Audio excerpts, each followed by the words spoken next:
امیر آپ سے گفتگو کا آغاز کر لوں. ایک تو اجلت جس کے اندر یہ کیا گیا, بلکہ آپ کی تو ملاقات بھی ہوئی, آپ ایک ڈیلیگیشن کے ساتھ گئے جس میں آپ نے ہم سب کی نمائندگی کی اور ہمارے جو کنسرنس تھے آپ نے وہ ریز کیے, لیکن سننے کے بجائے ہم نے دیکھا کہ اگلے ہی روز دوبارہ اس کو منظور کر لیا جاتا ہے. اجلت, اور پھر اس کے بعد جب آپ احتجاج کریں تو پھر آپ کو دھکے مارے جائیں. مجھے بہت افسوس ہو رہا ہے, میں نے نہیں پہلے سنا تھا یہ جو شہری رحمان صاحبہ کہہ رہی تھی, بھئی آپ نے جو واردات ڈالنی تھی ڈال دی یار. واردات لفظ ہے, بالکل ٹھیک. اب زخموں پہ نمک تو نہ چھڑکو نا. اب یہ کیا وہ گونگلوں سے مٹی جھاڑنے آگے ہو کہ جی یہ نہیں ہونا چاہیے تھا, وہ نہیں ہونا چاہیے تھا. بھئی اس سینٹ کمیٹی میں ہم موجود تھے. سینٹ کمیٹی میں خود عطا اللہ تارڑ صاحب نے ایز انفارمیشن منسٹر اور سینیٹر عرفان صدیقی جو اس کمیٹی کا حصہ ہیں جی, انہوں نے, میں اس میٹنگ میں موجود تھا جو ہماری ان کے ساتھ ڈائیلاگ ہوا, انہوں نے ہمیں کہا کہ آپ آئیں اس میٹنگ میں, اپنے ڈاکومنٹس لے کر آئیں. ہم نے یہ فائلیں تیار کی, ہم جا کے لے کر گئے ان کے پاس. انہوں نے 30 منٹ نہیں لگائے یشفین, 30 منٹ میں. اور وہاں دو سینیٹرز تھے ان کے, سینیٹر شہادت عوان صاحب اور پلوش خان صاحب, بالکل دونوں کچھ نہیں کر سکے. اور جب ہم باہر نکلے تو میں نے شہادت عوان صاحب سے کہا کہ کم از کم ہم آپ سے پیپلز پارٹی سے ایکسپیکٹ نہیں کرتے. اور جب میرا ان سے ایک ڈیٹیلڈ آرگیومنٹ ہوا, جب وہ بے بس ہو گئے, ہمارا بڑا ان سے پیار کا قریبی تعلق ہے, جب وہ بے بس ہو گئے انہوں نے میرا ہاتھ پکڑا اور میرا ہاتھ انہوں نے چوما. انہوں نے کہا یار بس, میں اس سے زیادہ کچھ نہیں تمہیں اب اس وقت دے سکتا. اچھا, بے بسی تو خیر اس سے زیادہ بے بسی کے جملے میں بھی تھی جب انہوں نے کہا کہ بس ایک ماحول بن گیا ہے آپ کھڑے ہو بھئی, کیا بات پاس کریں. اچھا دیکھیں, یہی 2021 میں جب پاکستان میڈیا ڈیولپمنٹ اتھارٹی لے کر آ رہا تھا عمران خان, تو اسی پارلیمنٹ کے باہر صحافیوں نے کیمپ لگایا. بالکل, ہم نے وہاں دھرنا دیا. یہ بلاول صاحب وہاں آئے, تقریریں کی انہوں نے. شہباز شریف صاحب اپوزیشن لیڈر تھے, آئے, انہوں نے تقریریں کی.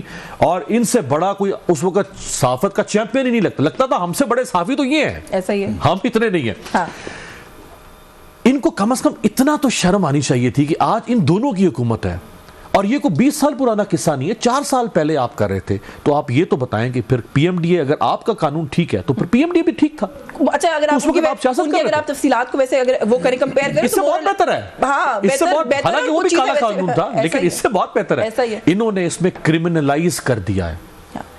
اچھا, ایک میں آپ کی توسط سے یہ کہنا چاہوں گا کہ یہ پچھلے 4 دن سے جو بحث چل رہی ہے میڈیا کے اوپر, خدارہ اس کو میڈیا ورسز پیکا مت بنائیں. یہ پاکستانی عوام ورسز پیکا ہے. ایسا ہی ہے, یہ صرف ہمارے لیے نہیں ہے, یہ ہر وہ شخص جس کے ہاتھ میں یہ فون ہے, جو سوشل میڈیا پہ پریزنس جس کے پاس لیپ ٹاپ ہے, موبائل ہے, کیمرہ ہے, مائک ہے, کوئی ڈیجیٹل گیجٹ جس کے پاس ہے, وہ اب اس کے اوپر تلوار لٹکا دی انہوں نے. پاکستان کا کانسٹیٹیوشن ہر شہری کو یہ حق دیتا ہے کہ آپ اپنا پولیٹیکل اوپینین رکھ سکتے ہیں, آپ اپنا سوشل اوپینین رکھ سکتے ہیں, آپ اپنا اکانومی پہ اوپینین رکھ سکتے ہیں. میرا اوپینین غلط ہو سکتا ہے, بٹ سٹیٹ مجھے میرے پر پولیسنگ نہیں کر سکتی. حکومت یہ کہتی ہے کہ آپ اپنا اوپینین رکھیں, لیکن اپنے پاس اس کو پبلک ڈومین میں مت لکھیں. ہمارے صاحب سے ذرا پوچھ لوں سر, کیسے دیکھ رہے ہیں حکومت کے رویے کو, اس قانون کو, کیوں آپ کو یہ کیا سمجھتے ہیں آپ, یہ خوف جو ایک نظر آ رہا ہے حکومت کے اینڈ پر کہ بات نہ کرے کوئی, کیوں ہے؟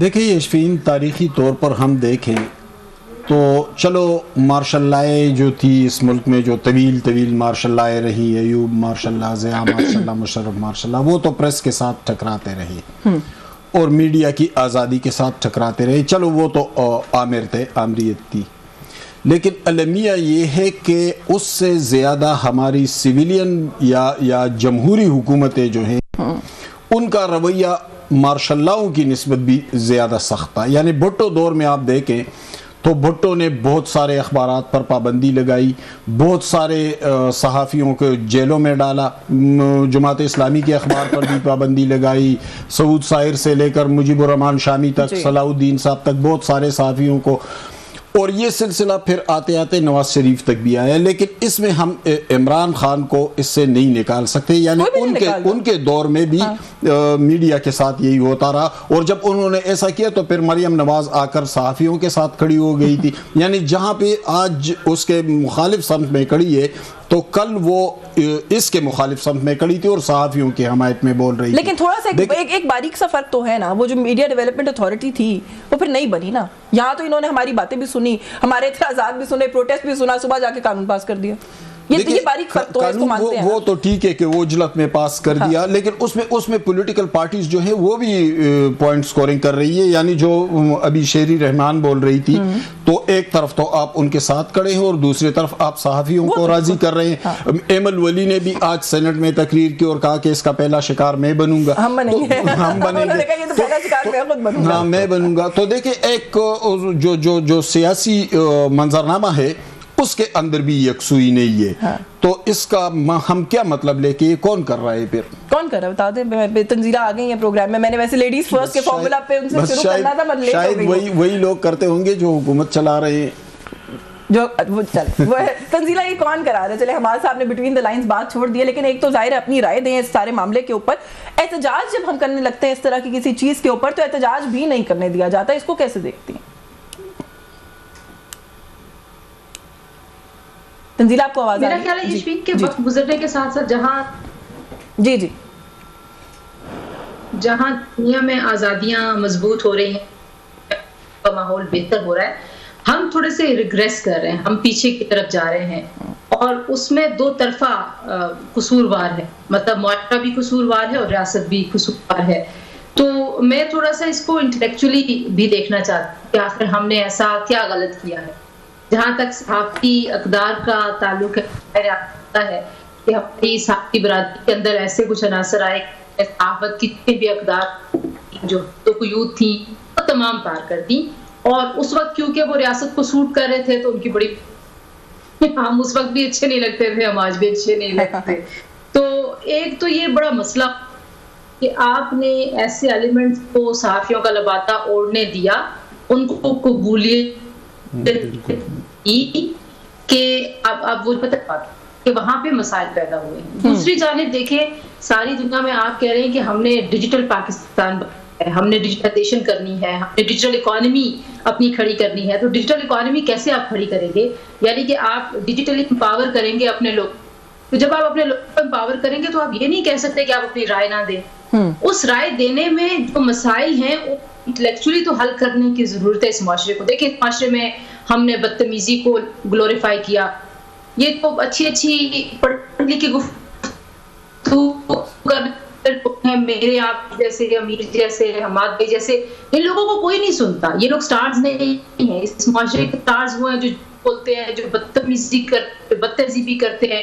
تو اس میں اور سازینوں کو تو آپ نے بیماری تو پیدا کر دی اور بڑے شوق سے کی. اب آپ جو اس کا علاج کرنا چاہتے ہیں وہ ایک مزید بڑی بیماری ہے. جو اصل المیہ ہے نا اس معاشرے کا، وہ یہ کہ آپ نے ڈنڈے کے زور پہ پہلے ایک نئے طرز کی صحافت کو انٹروڈیوس کرایا اور ہمارے اوپر ان لوگوں کو امپوز کیا. جھوٹ کو، گندے تھم نیلز کو آپ نے کہا کہ ان کی وجہ سے ہم نے حکومتیں گرانی ہیں، ان کی وجہ سے ہم نے لوگوں کو ڈی فیم کرنا ہے. اور اب آپ ڈنڈے کے زور پہ اس سارے پروسیس میں سے ایک اور بیماری نکالنا چاہتے ہیں. تو مجھے لگتا ہے کہ تھوڑا سا مسئلہ زیادہ بڑا تو یہاں پر جہاں تک احتجاج نہ کرنے دینا ہے. پھر ظاہری بات ہے جن لوگوں کو باتیں نہیں پسند ان کو یہ بھی پسند نہیں آئے گا کہ ان باتیں نہ کرنے کی جو خلش ہے اس کا بھی ہم کہیں اظہار کریں. تو میں سمجھتی ہوں کہ آج کی حکومت یہ نون لیگ اور پیپلز پارٹی یا پی ٹی آئی کا مسئلہ نہیں ہے. یہ میرا خیال ہے آڈیو کا بھی ایشو آ رہا ہے. تنزیلہ میں آپ کی جانب آتی ہوں دوبارہ. آپ ڈیجیٹل اکانومی کی بات کر رہے ہیں، ہم بنا لیں گے امیر ڈیجیٹل اکانومی. ایک کال تو ہماری جو ہے وہ تھرو نہیں ہوتی. امیجن کریں ایلان مسک کہہ رہا ہے میں مارس پہ سٹار لنک لے کے جا رہا ہوں مارس اور ہم پاکستان میں تنزیلہ کی آواز نہیں سن سکتے. 5 کلومیٹر کے فاصلے پہ بیٹھی ہیں تنزیلہ، وہ کنیکٹ نہیں وہ مجھ سے کنیکٹ نہیں ہو رہی ہے. ہم ڈیجیٹل اکانومی جب فروری میں پی ٹی اے کے چیئرمین نے کہا تھا کہ ہم فائر وال لے کر آ رہے ہیں. ہاں تو پتہ نہیں فائر وال نہیں تو سڑکیں بن رہی ہیں ڈیجیٹل. وہ کیا بن رہی ہے جو سٹی بن رہی ہے سڑکیں بن رہی ہیں. ڈیجیٹل نیشن کا بھی تو ایک بل آیا نا. جی وہ ہم بنا رہے ہیں لیکن اس سے زیادہ کچھ نہیں ہوگا. چلے تھوڑا سا آگے چلتے ہیں. مجھے بتائیں امیر فیک نیوز کیا ہے؟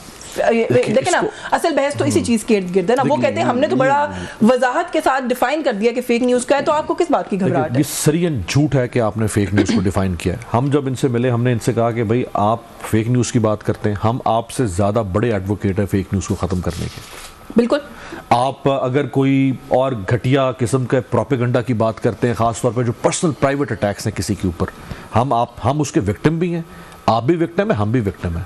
میں اگر ابھی کوئی پولیٹیکل اوپینین شیئر کروں اگر ایکس کے اوپر، اس سے 10 لوگ اگری کریں گے، ہو سکتا ہے 20 ڈس ایگری کریں، ان 20 میں سے ہو سکتا ہے 10 مجھے ماں بہن کی گالیاں دینا شروع دیتے ہیں کر جی، نہیں دیتے، نہیں دیتے. ہم خواتین آپ جرنلسٹ سے تو زیادہ آپ کرتی ہیں. آپ پوچھیں ہمارے ساتھ تو کیا کیا ہوتا ہے. آپ یہ کون، یہ صرف فیک نیوز بہانہ ہے، اظہار رائے نشانہ ہے، صرف آل اٹس نان سینسیکل آرگیومنٹ جو حکومت بنا رہی نہیں، but are we ہے. یہ saying اتنا مامے نہ بنے یہ فیک نیوز کے خاتمے کے، ہمیں پتہ ہے نا کہ آر وی سینگ کہ ہمارے معاشرے میں یہ پرابلم ہے ہی نہیں. جو بات ابھی تنزیلہ کر رہی تھی کہ ہائپ تھم نیلز لگانا، فاؤل لینگویج یوز کر کے تھم نیلز لگانا، یہ کہہ رہا میرے ذرائع نے بتا دیا 24 گھنٹے میں پتہ نہیں کیا ہونے والا ہے. کچھ چیزوں کو نا آپ، ایک ہے آفینس، ہر آفینس دنیا میں کرمنلائز نہیں کیا جاتا، اس کے اوپر سول پینلٹیز ہوتی ہیں. ایک بندے نے ٹریفک سگنل وائلیٹ کیا، ٹریفک سگنل اس نے وائلیٹ کر دیا، فائن کر دے. اس کے وائلیٹ کرنے کی وجہ سے ہو سکتا ہے 4 گاڑیاں ٹکرا جائیں، ان میں 5 لوگ مر جائیں. یہ کیا معمولی کرائم ہے؟ بٹ آپ نے ٹریفک وائلیشن کی، سگنل وائلیشن کی سزا کیا آپ نے 3 سال قید اور 20 لاکھ جرمانہ رکھا ہوا ہے؟ 500 روپے 1000 روپے جو فائن ہوگا. بھائی اس کو آپ سول پینلٹی بنائیں، یہ کرمنل آفینس نہیں ہو سکتا. آپ کرمنلائز نہیں کر سکتے مس انفارمیشن کو یا اوپینین کو، آپ اس کے اوپر بالکل سختی کریں. اور سیکنڈلی دیکھیں، کوئی بھی قانون جب بنایا جاتا ہے نا تو اس کے پیچھے آپ دیکھتے ہیں کہ اس قانون کا دائرہ کار کتنے لوگوں پر پھیلنے جا رہا ہے. کیا یہ قانون 100 لوگوں پہ، 1000 پہ، لاکھ پہ، 10 لاکھ، کتنی آبادی اس سے متاثر ہوتی ہے؟ یہ قانون وہ ہے یشوین جو کروڑوں پاکستانیوں کو اپنی لپیٹ میں لے گا، کروڑوں پاکستان، کیونکہ جس کے ہاتھ میں یہ ڈیوائس ہے وہ افیکٹ ہوگا نا. مجھے ایک بریک لینی، بریک سے واپس آ کے یہ بھی ایک سوال ہے کہ یہ جو ہم کہتے ہیں نا کروڑوں پاکستانیوں، کیسے اس کا اطلاق کیسے کریں گے؟ کس کس کو جا کے پکڑیں گے؟ صرف اسی کو پکڑیں گے جو ان کے خلاف، جو ان کو پسند نہیں آئے، جو ان کو پسند جو ان کے حق میں فیک نیوز پھیلائے گا نا. ہر دور میں ایسا ہوتا ہے، ہر دور میں جو ان کے حق میں فیک نیوز پھیلائے گا وہ ٹھیک ہے، وہ ٹھیک ہے، دوسرا ٹھیک نہیں ہے. مجھے بریک لینی ہے، بریک سے واپس آ کے مزید اس ایشو پہ بات کرتے ہیں. ہمارے ساتھ رہیے.